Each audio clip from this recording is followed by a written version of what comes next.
যদি কেউ সামনে এসে বলতে পারে হাজী আসিফ অন্যায় ভাবে কারোর কাছ থেকে 1 টাকা 100 না 1 টাকা চাঁদা নিয়েছে, আমি গ্যারান্টি দিলাম আজকে প্রমাণ আসুক, আমি রাজনীতি ছেড়ে বাড়ি চলে যাব। ভুলে যাইয়েন না, আমি হেই লোক ফাঁক দিয়া জুতা বাগাইয়া ব্রিটিশের কাছে বেচা বছরে আমি 100 কোটি টাকা নিয়ে আই।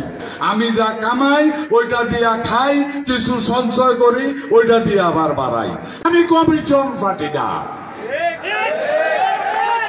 আমার এই 30 বছর রাজনৈতিক জীবনে কেউ বলতে পারবে না, যদি কেউ সামনে এসে বলতে পারে হাজী আসিফ অন্যায় ভাবে কারোর কাছ থেকে 1 টাকা 100 না 1 টাকা চাঁদা নিয়েছে, আমি গ্যারান্টি দিলাম আজকে প্রমাণ আসুক, আমি রাজনীতি ছেড়ে বাড়ি চলে যাব।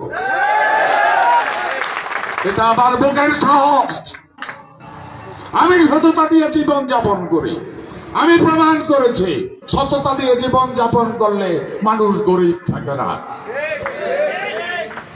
নিঃসন্দেহে আমি আমার খাই, আমার পরে হাজারো লোকের কর্মসংস্থান করেছি, লক্ষ লোকের আগামী দিনে ইনশাআল্লাহ এই পাঁচতুবি থেকে শুরু করে পাঁচতুবি, আমরাতলী, জগন্নাথপুর প্রত্যেকটা ইউনিয়ন ইনক্লুডিং কালীর বাজার, শুধু 2 দুর্গাপুরে বাড়ি আছে, জমি নাই।